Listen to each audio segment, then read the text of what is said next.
Lalu apa urgensi polisi memeriksa kejiwaan tersangka penganiaya pegawai toko roti? Kami akan bahas bersama psikolog forensik Reza Indragiri. Selamat petang Mas Reza, terima kasih sudah berbagi di Kompas Petang sore hari ini. Mas Reza, saya langsung saja, ini kan polisi sebenarnya sudah mengantongi bukti kuat. Ada video yang begitu detil terjadinya penganiayaan dan juga pengakuan tersangka. Apakah sebegitu urgent harus dilakukan pemeriksaan kejiwaan juga bagi tersangka? Sebetulnya tidak, karena pertanyaan nomor satu pun yang harus dijawab oleh pihak terperiksa adalah apakah Anda dalam keadaan sehat. Dan sekiranya penyidik bisa melihat bahwa terperiksa ini mampu menjawab sesuai dengan pertanyaan yang diajukan, maka tidak ada urgensi untuk melakukan pemeriksaan psikologis itu. Namun, sekiranya penyidik menangkap tanda-tanda atau indikasi kendala dalam komunikasi, dan kendala itu barangkali berkaitan dengan kondisi kejiwaan terperiksa, maka memang masuk akal juga sekiranya penyidik memutuskan untuk melakukan pemeriksaan terhadap yang bersangkutan. Tapi saya ini orang forensik, bukan orang klinis. Alhasil, cara pandang saya terhadap suatu kasus barangkali akan terdengar agak keji, bahwa ketika dihadap-hadapkan ke saya antara isu penegakan hukum dengan isu tentang kondisi kejiwaan tertentu, termasuk abnormalitas tertentu, maka saya akan memprioritaskan isu penegakan hukumnya. Dengan kata lain, saya akan berpikir tentang bagaimana terperiksa ini bisa menjalani proses pertanggungjawaban pidana. Ya. Itu yang menjadi pokok pikiran terdepan saya. Artinya kalau ini kan korban sendiri sudah menyebut bahwa pelaku atau tersangka bisa melakukan pekerjaan bahkan memimpin cabang toko roti di salah satu wilayah. Apakah ini sebenarnya juga sudah bisa membuktikan bahwa tidak ada gangguan kejiwaan terhadap tersangka? Ada dua hal yang bisa saya berikan sebagai tanggapan. Pertama, karena kita sedang tidak berbicara semata-mata tentang orang yang konon memiliki kondisi kejiwaan tertentu, tapi kita sedang berbicara tentang seseorang yang diduga sudah melakukan pidana, maka tidak tertutup kemungkinan orang yang melakukan pidana akan menggunakan siasat atau strategi hukum agar lolos dari pertanggungjawaban pidana. Itu poin pertama. Jadi melakukan malingering guna mengadali atau menyiasati proses hukum.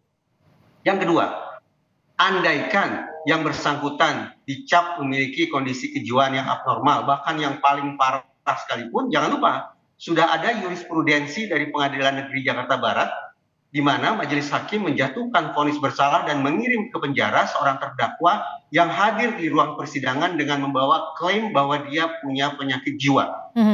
Ini menunjukkan bahwa otoritas Mahkamah Agung sekarang lebih restriktif atau lebih ketat lagi terhadap insanity defense, terhadap klaim-klaim bahwa seorang terdakwa memiliki kondisi kejiwaan yang barangkali mereka harapkan akan menjadi modal bagi mereka untuk lolos dari jerat hukum.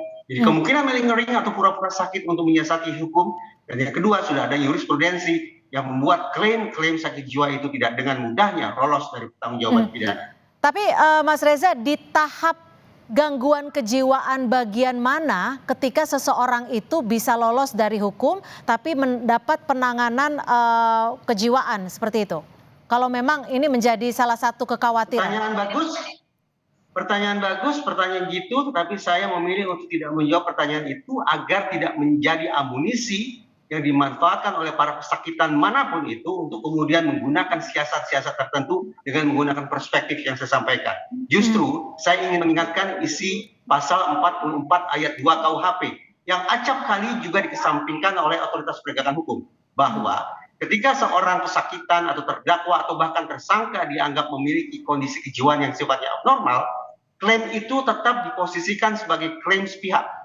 Pasal 44 ayat 2 mengharuskan bahwa setiap orang yang sudah ditetapkan sebagai tersangka misalnya tetap dibawa ke ruang sidang agar bisa diuji oleh hakim.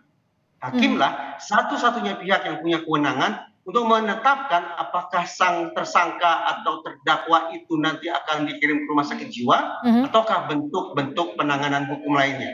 Dengan demikian, saya sungguh-sungguh berharap termasuk pada kasus ini, sekiranya tersangka atau terlapor ini dianggap memiliki kondisi kejiwaan yang abnormal, parah sekalipun, tetap proses hukumnya tidak sepatutnya berhenti di kantor kepolisian, tapi tetap berlanjut sampai ke persidangan sesuai pasal 44 ayat 2 KUHP. Tapi gini Mas Reza kan sering sekali diminta kepolisian untuk menjadi ahli.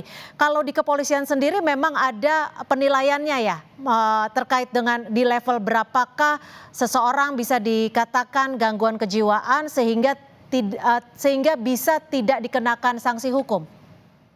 Tidak sesederhana itu. Kita tidak hanya sedang bicara tentang level, tapi kita bicara diagnosis terlebih dahulu. Sesungguhnya apa yang diidap oleh seorang tersangka? Tidak serta-merta segala macam klaim itu akan kemudian bisa mendapatkan dispensasi sebagaimana pasal 44 ayat 1, yaitu lolos atau bebas dari pertanggungjawaban pidana. Tidak. Harus dipastikan terlebih dahulu kondisi kejiwaannya seperti apa, tingkat keparahannya seperti apa, kapan pemunculan gangguan itu, apakah sebelum ataukah saat atau justru setelah yang bersangkutan melakukan perbuatan pidana. Oke. Yang jelas, sekiranya dua hal bisa dipastikan ada pada diri tersangka, maka proses hukum berjalan. Pertama, fitness to stand trial, dan yang kedua, competence to stand trial.